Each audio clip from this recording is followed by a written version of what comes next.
Hello বন্ধুরা, আমি দীপান্বিতা চলে এসেছি আমাদের সেকেন্ড ব্লগ নিয়ে।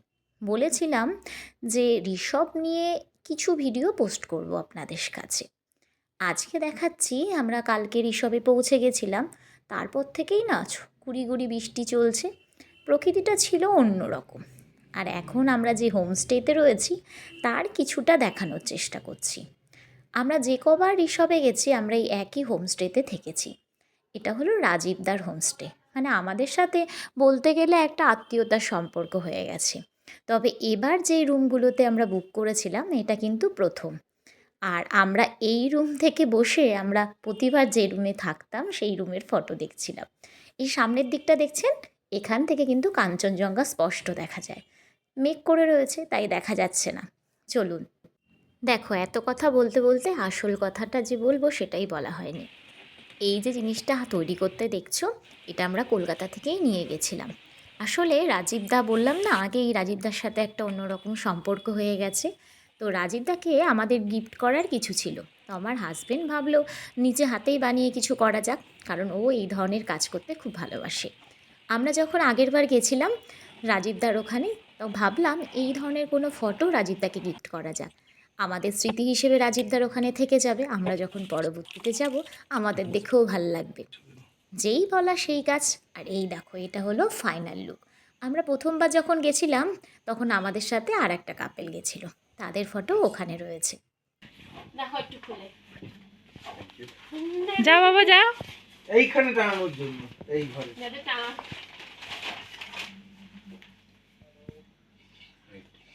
মনে আছে? আছে আবার রাজীবটা তখন দারুণ হ্যান্ডসাম। আমারও চা দিয়েছে আবার। কার এটা? শতাব্দীর? শতাব্দী। তুই খাবে না? কেন খাবো না? ও খাবে না, আমরা খেয়ে নিতে হবে। কেন খাবে না? যেই রোদের দেখা পেয়েছি অমনি আমরা একটু নিচে এসে বসেছি। আর এই উপরতে দেখো, এটা হলো আমাদের থাকবার জায়গা। ছেলে আর ছেলের বন্ধু কিন্তু ওপরেই রয়েছে। আমরা দুজন বসেছিলাম, আমি বলছিলাম কিছু কথা বলার জন্য পুরনো, আর আমার বর কি কথা বলবে বুঝেই পাচ্ছে না। আর এই দেখো, আমরা কথা বলতে বলতে একদম পাহাড়ি রাস্তায় উঠে গেছি। এই যে পুরো খাড়া, মানে ড্যান্সিং রোড বলা যায় রাস্তাটা, পাশে পাশে গেছে। এই যে পাহাড়ের এই উঁচু অংশটা, আর এই দিকটা এই যে কি দেখি, কি করবে এটা পেল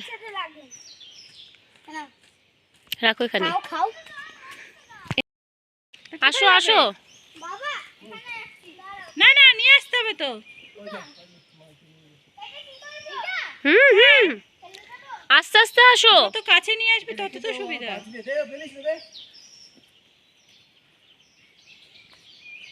কি নিয়ে আসছো এটা? হ্যাঁ এখানে রাখো।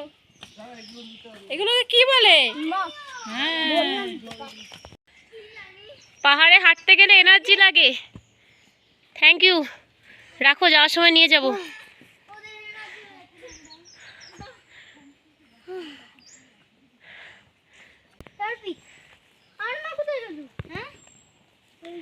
হ্যাঁ এটা আমি দেখেছি ওঠার সময় গাছটা। বাবা কিভাবে চোখ ধরে! বাহ, তোমরা ছবি তুলছো আমার যোগটা না তাড়িয়ে।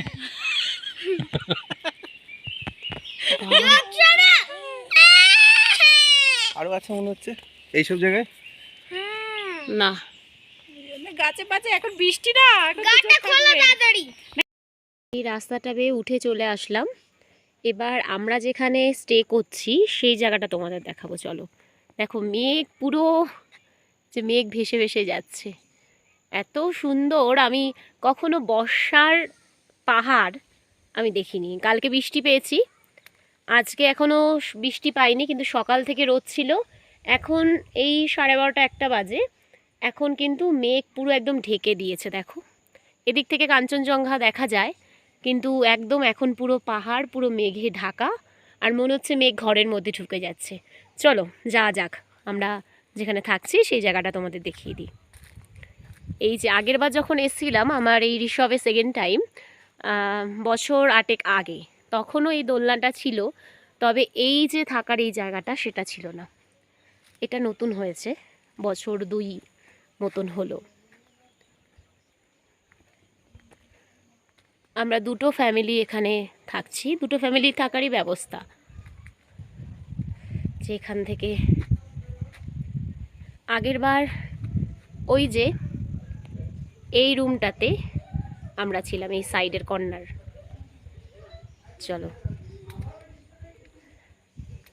আর এই যে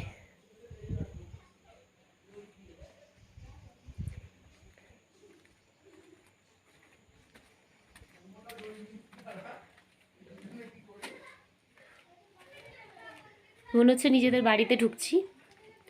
বাচ্চারা ভেতরে রয়েছে, এই যে এটা দিয়েই ঢোকার মানে মেন রাস্তাটা। ঢোকা যাক। ঘরে ঢোকার পর দেখি ব্যালকনিতে অর্কিড নিয়ে উনি বসে আছে, এগুলো নিয়ে যাবে বলে। অর্কিডকে আসলে এখানকার অর্কিড সাধারণত আমাদের ওখানে বাঁচে না, তবুও চেষ্টা করে দেখা যাক।